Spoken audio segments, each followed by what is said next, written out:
Good afternoon, ladies and gentlemen, and welcome along to this Zeald webinar. It's the 23rd in our Keep Calm and Get Digital series. My name is Jara, and I'll be your moderator for today's webinar. One of the key trends that we're seeing in the market at the moment is a desire from people to buy local. This makes it imperative that you have your local marketing well in hand, and that's why today's topic is so critical: how to promote locally. Today's guest speaker is the always impressive Tom Griffith, digital business strategist at Zeald.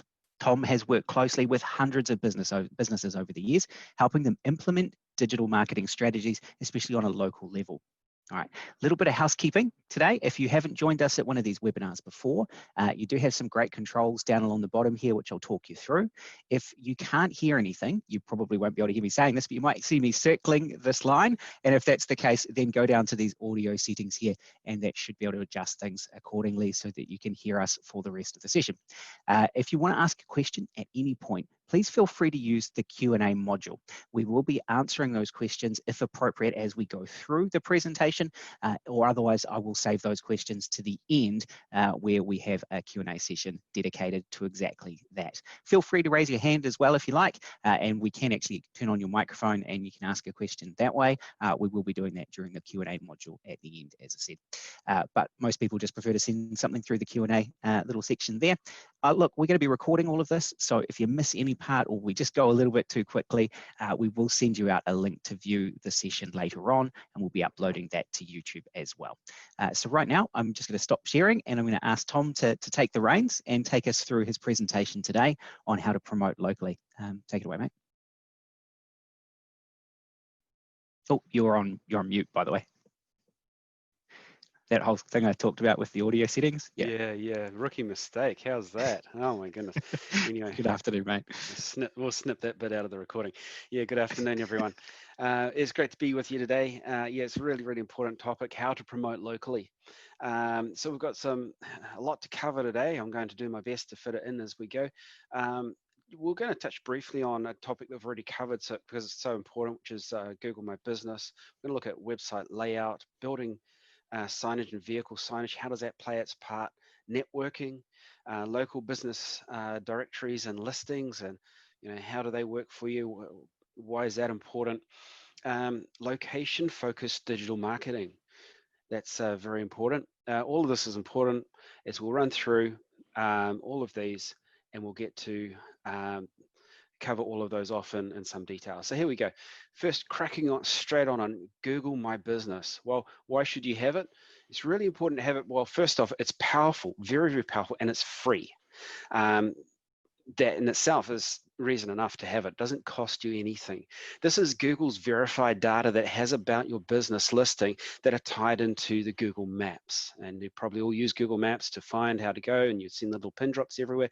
This is all a part of Google My Business. And so when someone's searching for something, if on a mobile device especially, you'll find that these Google My Business listings really do come into their own because they assist with people finding a website, a phone number, an address, your opening hours, very, very critical. Directions to your premises, that's another thing they may be struggling to actually locate where you are. And so they can get directions straight to you. The photos, what does the outside of the building look like? What is your product like? And it also specifies and helps tie in your industry type.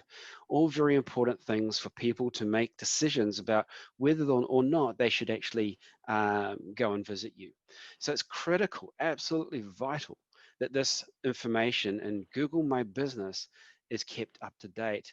Currently, only roughly around 30% of businesses have claimed or keep their listing up to date. It's a really low number. I think it's on the rise slightly, but it's almost criminal seeing as it's actually free. So another thing it does is the Google My Business listing, if someone's doing an industry or category search, if you have your industry or category type accurately recorded, you will show in those search results as well. So there's another benefit there. It displays in a very prominent place, especially on a mobile phone search. It's pretty much front and center on a mobile phone search, which means that if you have a good ranking within Google My Business, and if you want to know how to rank well, then refer to Jara's seminar on that from a few weeks ago. I think it was, wasn't it, Jara? Yeah, no, it was it was a month or so ago. Oh, was it Yeah, that long? Wow. yeah, it's been a little while. So the Google My Business is my favorite digital marketing tool, really, especially if you're just getting started. Everyone should have one claimed and in use. But yeah, as you say, a little bit criminal, not used as much as it should be, considering how much much importance Google places on it. Yeah, absolutely. And so if you haven't claimed your listing, really, you need to note that down now and make that the job to do after this. And then go through and update the details. And probably next on the list there would be watch Jara's webinar on that, and he'll give you a lot more tips and tricks in depth than I'm sort of skimming over here with you today. It's really important with your Google My Business listing to make sure you manage any reviews that you may get on there. Because yes, you can get positive reviews, but you may get the odd sort of neutral or negative review, even if it may be out of place. And there's a good way in which to manage that and show a sane response, which people will go, well, there you go, that's how it was dealt with. It's important to post regular content, even if it's just posting an image. So you're building an image bank of your Google My Business listing, and also uploading geo-targeted images of the area around you, if that's appropriate, is another really good way of making sure there's good content being added. Yeah, if you can answer questions that they may be through there quickly. Yeah, so it's really important for you to work through that, because what it also does, it forms a part of the search engine ranking as well. Or you may know it is the abbreviation of SEO, search engine optimization. And just one more thing on that is just slightly aside, make sure that your website has an SSL certificate to go with that in terms of the ranking. And yeah, so that's sort of a real brief overview of Google My Business. And I've done it again and just push through this slide here. Sorry guys, I've said pretty much all of this.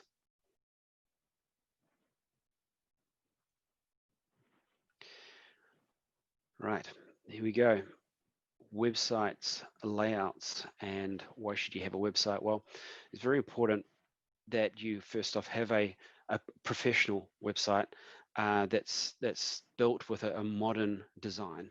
It's important, especially for talking to your local market or your market in general, your target market, that your website has a page for each product, each service, that it has a really professional About Us page and Contact Us page. It's very, very vital. This website layout plays a huge role in determining how your website will be in boosting your local business. Using visual appeal and benefit-based headlines, this sets the foundation for your customer engagement, and is often the reason why people either stay and engage or leave as soon as they can, as soon as they land on that homepage. So it's really vital to have this right.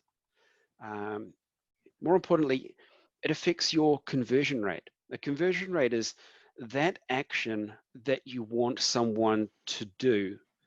It may be that you want them to call you or email you or buy from you. And so having these elements on your website, even for a local audience, is so vital. It And I ensures. think, oh, Yes, sorry if sorry. you don't. So I was just I thought you just about wrapped up there. Let's just add in one little point there. Sorry to interrupt. That our research shows, well, not just our research, it's external from Google and places like that, that 81% of people will research a business online before making a purchasing decision. Yes. And so that's very true. Even if people are just searching on a local level, they'll be determining the quality of the service or product that you provide. And one of the main ways they do that is through the information that you presented on your website. So just some statistics there just to kind of back up why it's so important to get this layout right, as Tom is suggesting. Yeah, absolutely, 100% correct. In fact, people are searching 10 plus sources before making a sort of purchasing decision, narrowing that down obviously to the person that they're going to reach out to. They in fact may reach out to 2 or 3, but it's that unique ability that a website platform has to be able to really appeal to the compelling need, which will really put you head and shoulders above the others perhaps. So it's really important to have that modern layout design and good engagement. And like I say there, the point here is that it does ensure a smoother user experience. So a carefully crafted website layout creates an impression of reliability and professionalism. It lets your customers know that you're in tune with their needs. It appeals to their compelling need if it is done right, and really makes sure that you as a business are accessible to them digitally. It's critical, like I said, to have that modern layout, and it displays your products and services in a way that engages with your audience. Some elements that are critical on a website, and really you should really go through and have a look to make sure these are there, is that the first thing you need is to make sure that the goal of your business is the same as the website. Now, it's really important to make sure as you go through, the one thing you're asking them to do is the same as what you would ask other people walking in your store. If it's not, there's a little bit of a mismatch.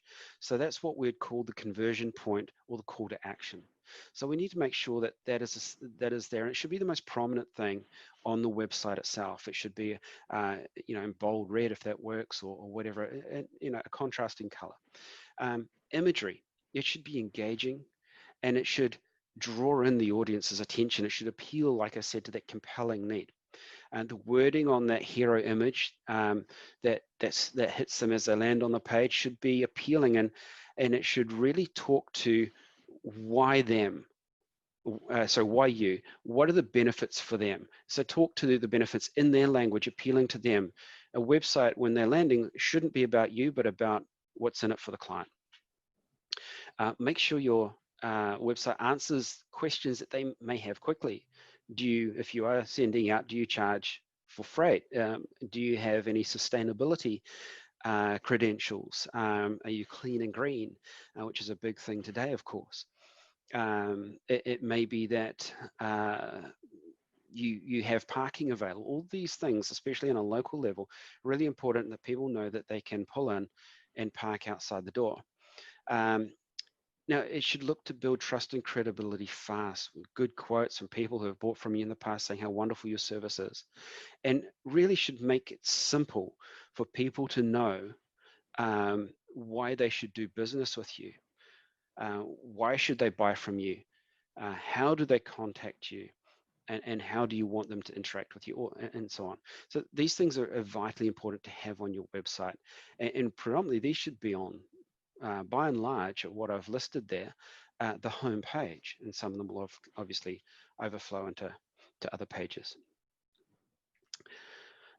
I wouldn't recommend one-page websites. These sites lack the ability to provide enough content and authority to really be found in Google search. In some places, they may have play their part, but usually lack a lot of detail needed to be able to create all of what I've just listed, building trust and credibility, and really providing enough for Google to index and rank you well.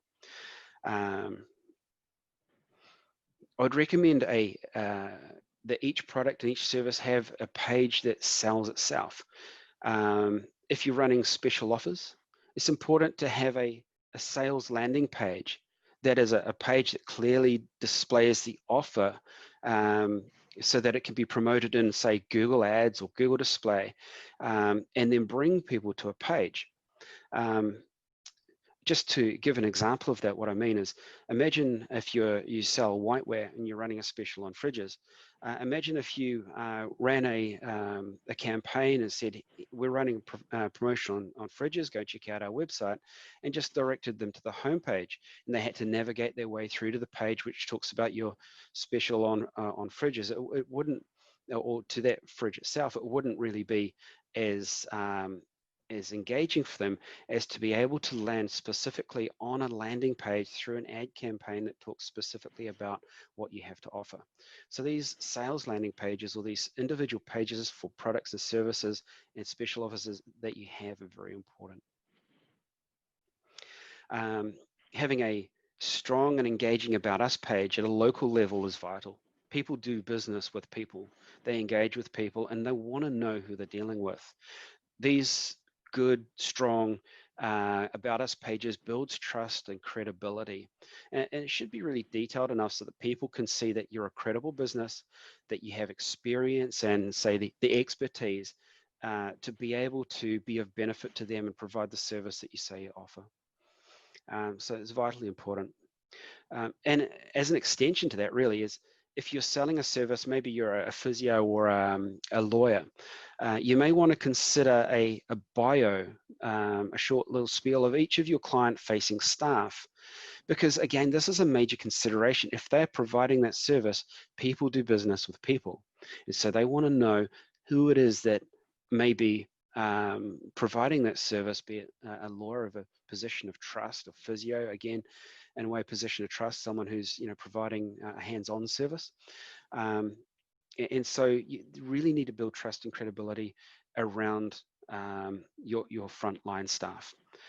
It's also really good to link content that they may have written, maybe testimonials or blogs, linking them together in a way that shows that these people also provide thought leadership in your industry that really helps lift their profile as well.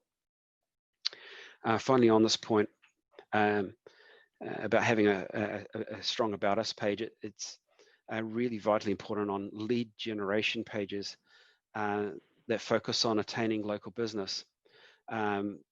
These are really a primary conversion point. We need to make sure that they're strong, but also your Contact Us page needs to also be strong. Your Contact Us page should have a map of your physical location, should have your address and a phone number. In fact, your phone number should be in the top right-hand corner of your website in the header as well, always linked through so someone on a mobile phone can click through.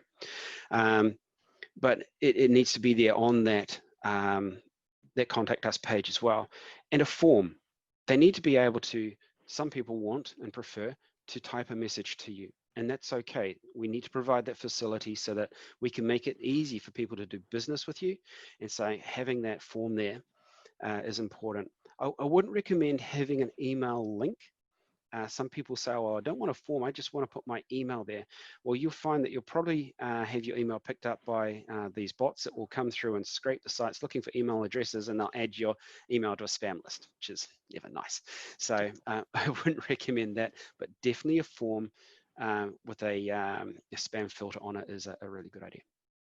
Yeah. So yeah, exposed email addresses are a pretty big security concern these days. So yeah, shouldn't really have those at all. No, there's a sort of big no-no now. Yep. And of course, a good structure to your website really helps with SEO. Search engines are looking for certain elements of a website. And so when they're indexing and crawling the page, they analyze everything from the arrangement and hierarchy of the website through to the composition elements within each. So it's really the actual structure of the page also assists with search engine optimization, or SEO. And it's worth noting SEO on a local level is actually achievable for a lot of small businesses. Oh yeah. It's really not at a national level. Like if you were trying to win home renovations or something like that, you couldn't really do that on a national level without investing a significant amount.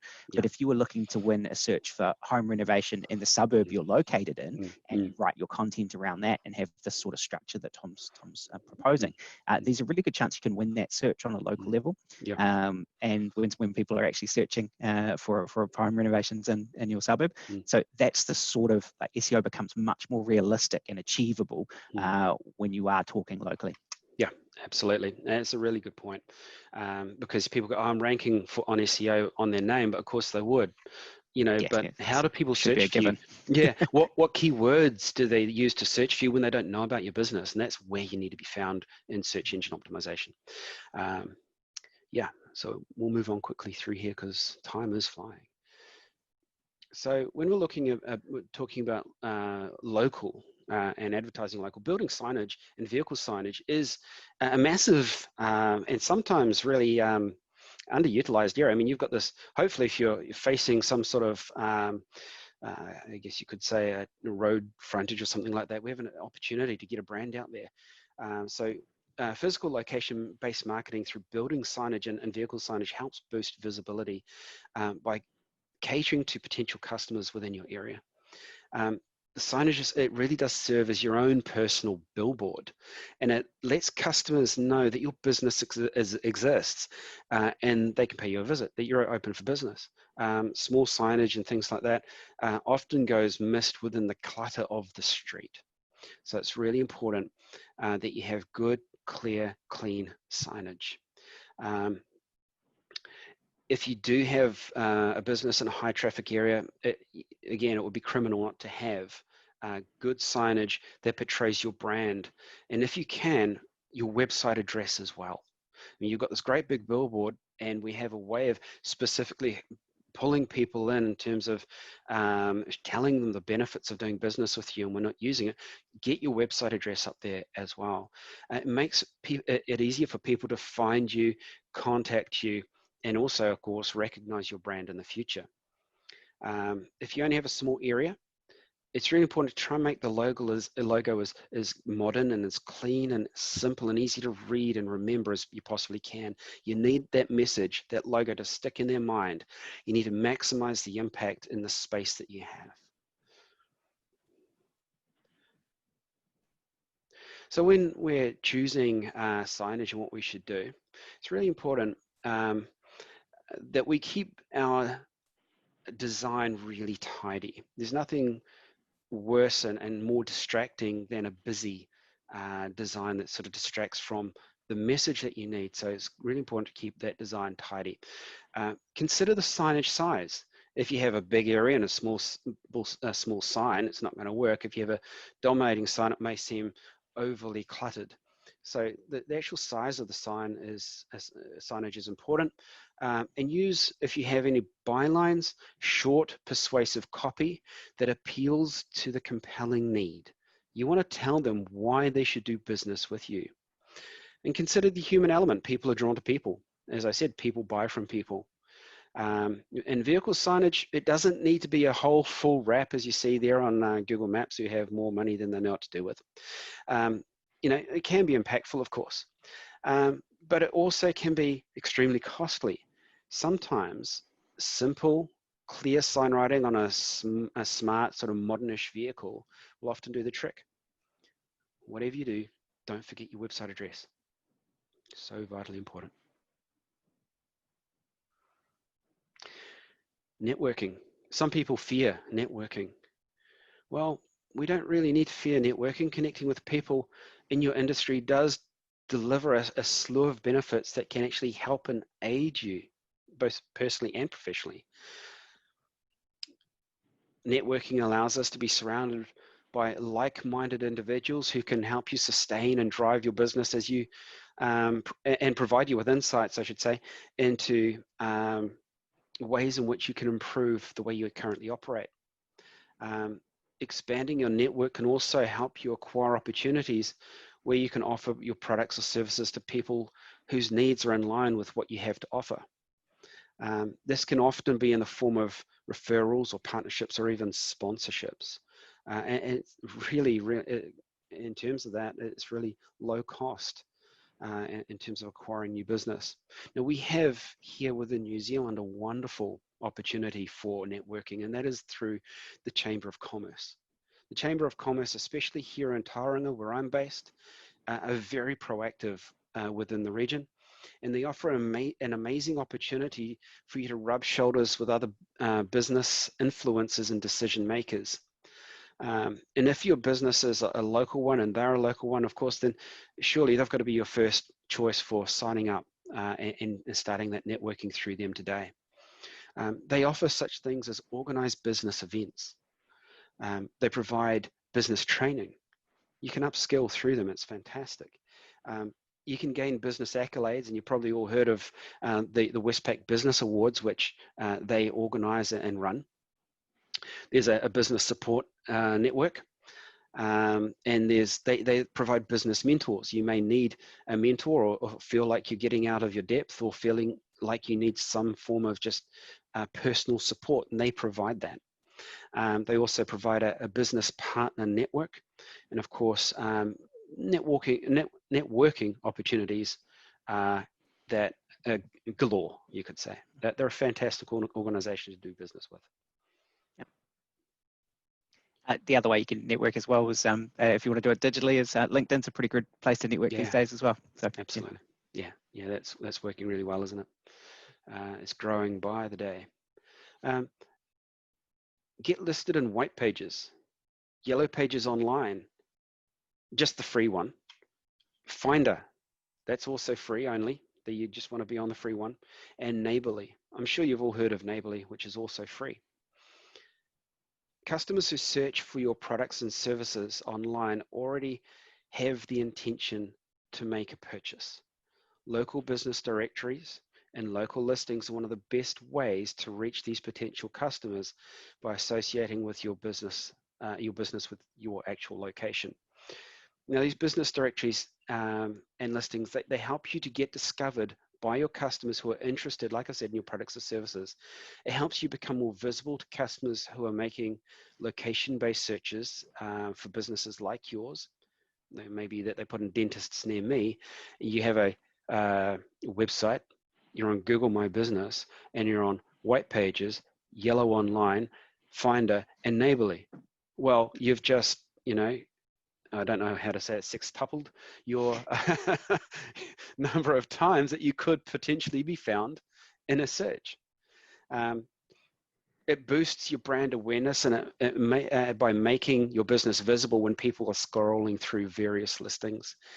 And most importantly, it helps lift your rank in Google search. Yeah, you got to get those as many links as you can back to your own site from those sort of places. It's great. Oh, that's absolutely right, and sort of touching a bit on that now. So it's really important that, like I said, I listed those before, and here they are. If you want to note them down, oops, there we go. These listing services, these ones that we have here, that they're free. They do have paid versions, but all I'm suggesting is the free version. And Neighborly may take a little longer to get on there because they actually verify you first. They send out a verification or take you through a verification process, but that's actually a good thing because you know, and everyone else knows, that you are a legitimate business. So what you want to do is you want to make sure that you set up your name, your business name, your address, and your phone number in the exact same way on each of those directories here, and that will help create what's called a backlink back to your website. Just on Neighborly here, I don't know if people know, but it's actually the second most used social networking site in New Zealand currently, behind Facebook. Isn't that an amazing stat? It blew me away when I heard that. So don't underestimate the power of being on here as well for being found locally. It's very, very vital. Now, we've probably all heard of Google Ads. We've run a few webinars on Google Ads. And in terms of digital marketing, this is my recommended minimum for you. Google Ads can be, and should be in your case if you're looking for local businesses, should be area specific. It's one of the best platforms for what we call pay-per-click advertising.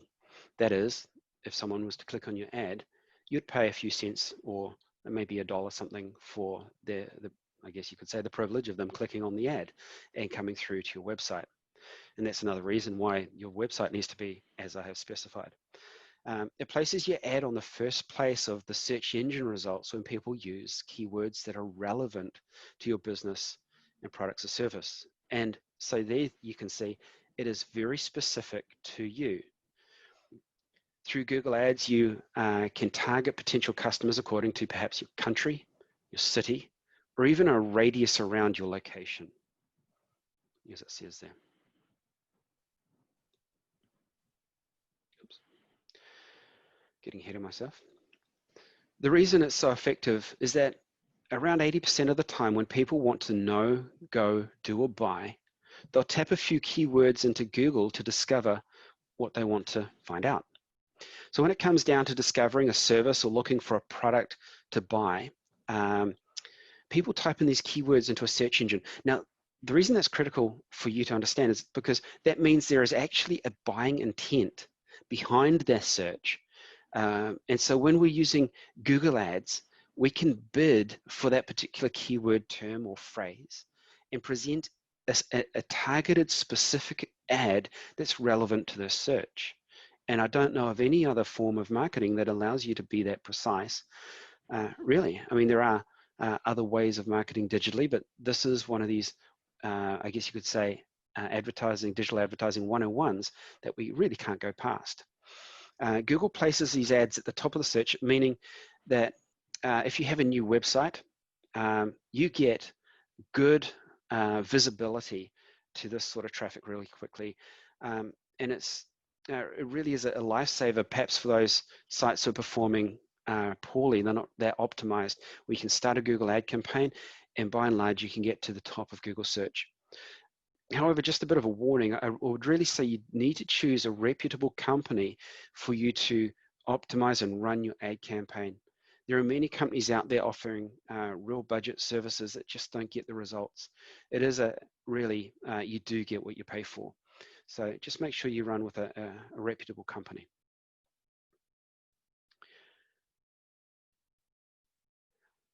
Facebook pages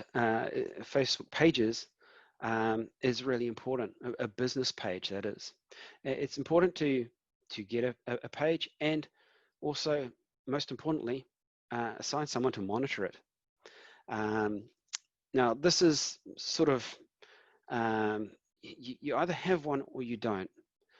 It can be a bit more damaging if you were to have one but don't do anything with it.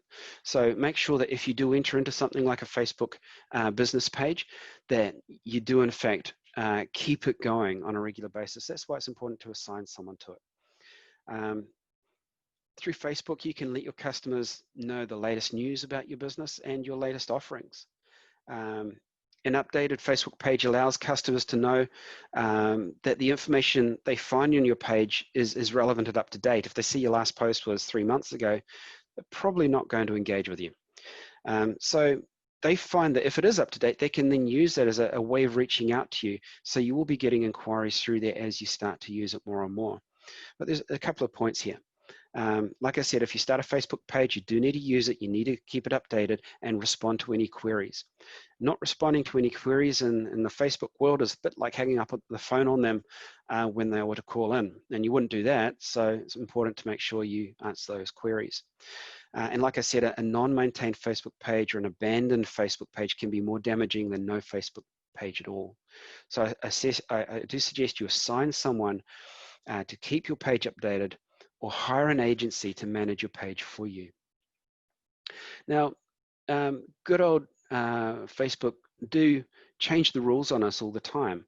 So when we make a post, we may find that we've got a little bit more activity on that than we have perhaps in the past. So what we can also do is boost a post. And you've probably all heard of boosting posts. It's a great way to increase your reach. Now, the reason it increases your reach is that, well, we used to be able to reach 100% of our audience all the time on Facebook, but the rules have changed. And now they allow us to reach, I think it's around 2% of our audience. Therefore, if we really want to take that further, we really want to make sure that we boost those posts to reach our audience and perhaps beyond even.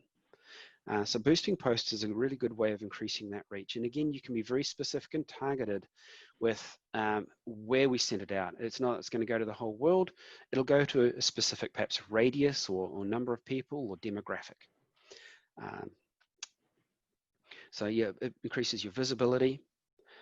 You can target according to your location, interest, age, and gender, and it's relatively cost efficient. I mean, most boosts will cost what, about $5, something like that.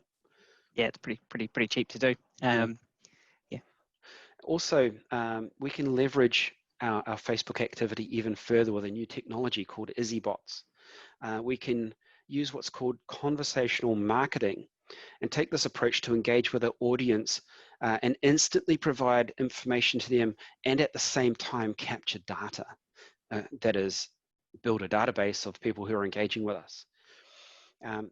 And we do that through capturing their Facebook Messenger and build a contact list through Facebook Messenger. And then what we can do once we have this list, similar to building an email list, we can then reach out to them and send out messages to them on Messenger. Because they've engaged with us, they've given us permission to engage with them by allowing us to broadcast out to them.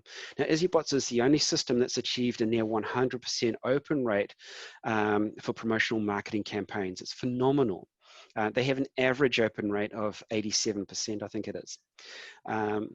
So if you want to know more about EasyBots, reach out to me after the webinar. That's a whole topic in itself. Yeah, it's a hard one to get explaining right now, but Yeah. it's an automated chatbot essentially. So, Yes, it is. Yeah, it's pretty cool. So running a competition, don't walk past this one thinking it doesn't work, because running a local competition is fantastic. It gives people a reason to respond with urgency, which is great. If we can create some urgency on something, we're going to provide those incomes and create context straight away. Competitions provide that competitive environment that people love. They love to be involved in that. Even if there is a 1 in 100,000 chance of winning, or less, people flock in with a chance to win. It doesn't always need to be a really massive giveaway like a car or a boat.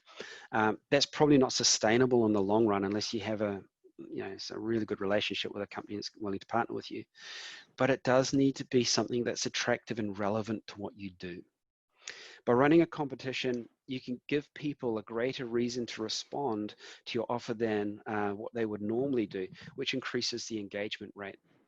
You get to collect local market contacts for entry into, say, an email database. And if you promote your campaign through Facebook, you can gain, as I said before, through EasyBots, messenger details so that you can advertise to them on Facebook. And use the automatic tools to really leverage and scale your campaigns in future. It'll lift your sales during that period, and it will run a post, and you can also run a post-promotion brand awareness campaign celebrating the winner, which is always nice a good thing feel-good to do. story. Yeah, that's right. Referral programs, really, really powerful. Referral programs are those where you get your customers, your employers, your partners, and you empower them with incentives so they market your business for you. Basically, they're going to go around, they're going to tell their friends because there's something in it for them. Plus, of course, they are brand promoters. No, they wouldn't do it otherwise. So that really helps your customers to become your ambassadors using a referral program. People trust recommendations from people that they know, and so therefore it helps you reach more customers. It's very, very cost effective. It's easy to track and it's measurable, and it helps you build a good reputation among your existing and potential customers.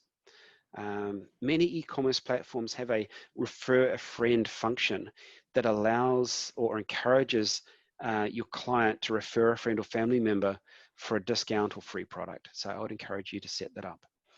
There's no better salesperson for your business than your own client, putting it simply. Loyalty programs. Loyalty programs can be highly useful, especially if you're running a retail business. It works by offering customers with incentives in the form of rewards, points, or discounts to encourage customers to keep them purchasing from you. This provides you with insights into your customers' spending habits and preferences.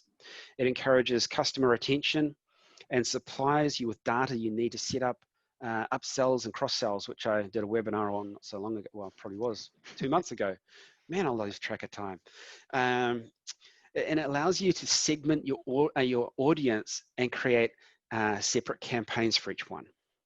The most widely run loyalty program is the in-store coffee cards that everyone comes back and gets that 10th coffee for free, don't they? I do. And I see, to be competitive now, some places have the 5th coffee is free. So, that's just an example of a really basic loyalty scheme. And any kind of local marketing initiative needs to really be focused on repeat customers as well, because when you're looking locally, there's only a set number of people, so you've got to make sure that people have a great customer experience. So we're kind of jumping ahead there, but that loyalty program is critical to it, right? So yeah, and this I think the last topic, it really ties the last 3 together. I mean, you want to make every customer feel like they're the most important person in the world. It's really important to make sure that they are your brand ambassadors, that they want to refer a friend, that they want to come back all the time and get that 10th coffee for free as an example. And we do that by making it personal.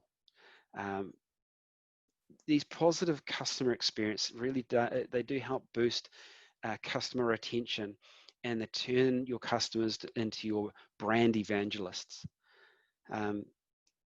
It's also the most effective form of marketing, since your customers will naturally recommend your products and services to their friends and family.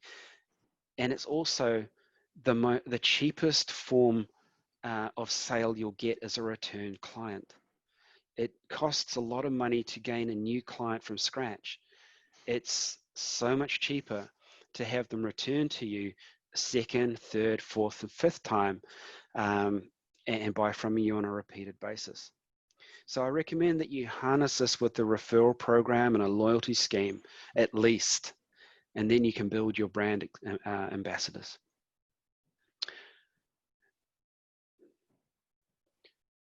Expert tip for you: combine and link your online and offline activities. By doing so, you'll create a streamlined brand presence that makes it easy for people in your area to find you, contact you, and do business with you. And therefore, you'll make money. And that's what I have for you today. Awesome. All right. Thanks, Tom. So what we're going to do now is we're just going to open up things to questions. So use that Q&A module that we talked about before. If you would like to ask a few questions, I've got a couple here that we'll run through that I was quite interested to see, get some answers from Tom on. Yep. So we'll kind of go to those now.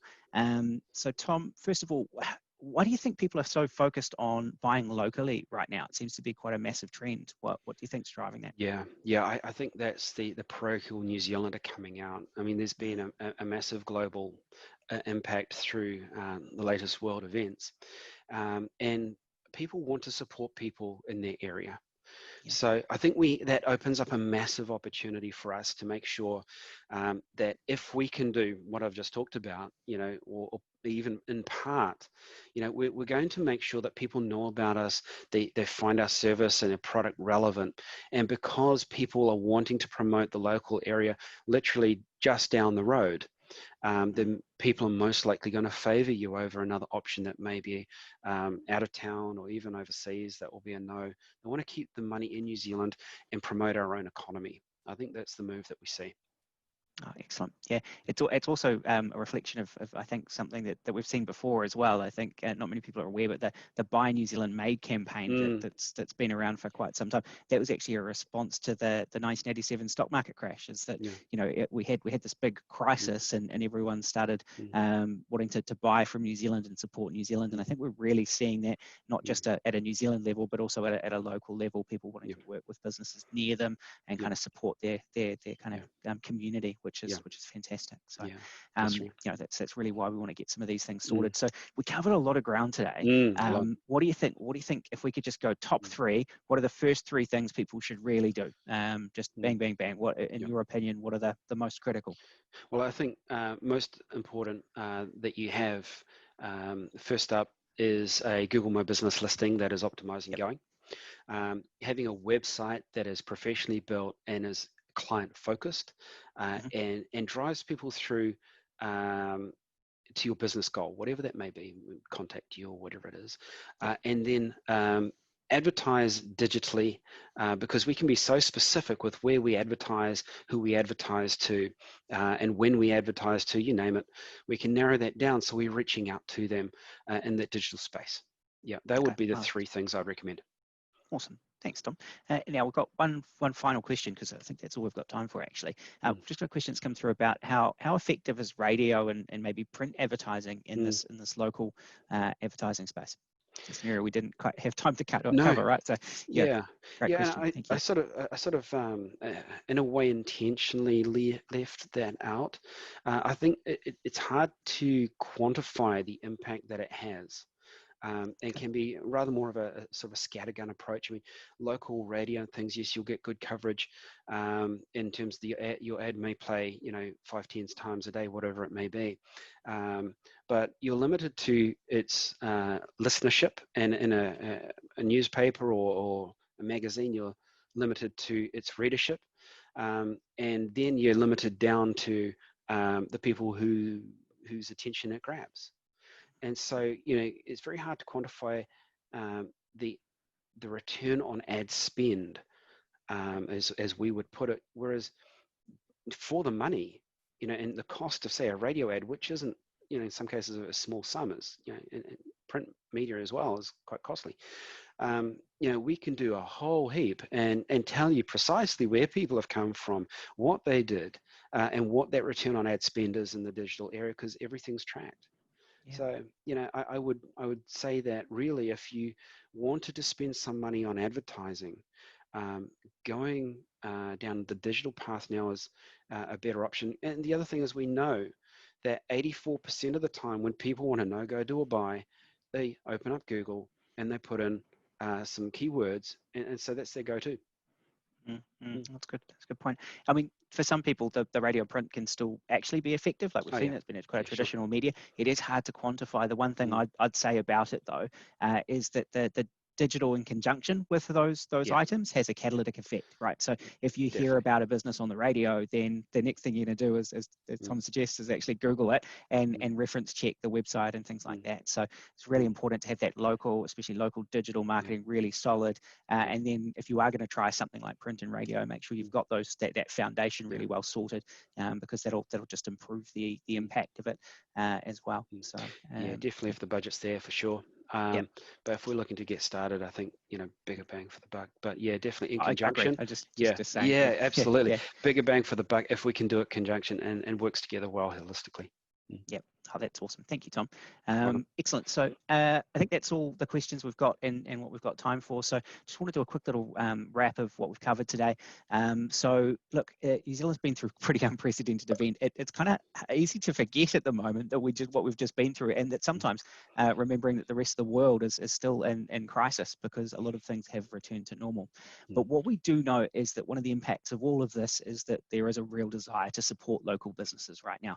So the opportunities that ensuring you've got a great marketing coverage at a local level is usually the most cost-effective way to approach your marketing at the moment, rather than any other strategies. So would represent a great return on investment for most organisations, ensuring this part is covered and putting their media spend potentially in that space. So our prediction is those businesses that really use the local market as a foundation for their business will see great results based on the current consumer sentiment. Our recommendation is that if you are going to get started here, geo-target your digital marketing so that you're covering your specific area that you're in. There is basically no other media out there that can be as specific as digital when it comes to just trying to cover things for your local level, and it means that you can get greater saturation as well by isolating the area that you do want to cover, and that will inherently give you stronger results as well. So there's a little bit of a few tips for you. A little bit about Zeald. If you weren't aware, we have been helping businesses transform digitally for 20 years, not quite over 20 yet. It's our goal, actually, as a result of what we've just been through, to really help digitally transform New Zealand businesses with our range of websites, digital marketing, automation, and integration services. This is one of the reasons why we launched our Get e-commerce movement. Applications for this are open to apply for a free e-commerce website setup. The offer also comes with 12 months zero-rated hosting, with the only charge being a 2% success fee. We have solutions available for retail businesses, food and beverage, and we have an option coming very soon for charities as well. That's going to be released in the next couple of weeks. If you know anyone that wants to get selling online, then get them to head along to zeald.com, head along to the Get e-commerce movement or GEM page, and they can sign up for that offer. If you do need some help with your local marketing, please feel free to take us up on our offer of a free digital strategy session. You will have the opportunity to request this in the feedback form that we'll be sending out later on today, just to get some details from you around how you found today's session. We'll also include a recording of the session, or at least a link to it, in the email that we send out to you. Your feedback is important to us. It helps us determine some future topics that we will cover. So if there is something you'd like to know more about, just let us know, and we might be able to feature it as an up-and-coming webinar topic. Our next webinar topic is on building trust and credibility. That is on Wednesday, the 15th of July. And once again, just head on to zeald.com to register. A special thanks to our guest speaker today, Tom. Fantastic as always. Really appreciate your time, thoughts, and knowledge in this space. That is all the time we have for today, folks. Wish you a good day and good luck.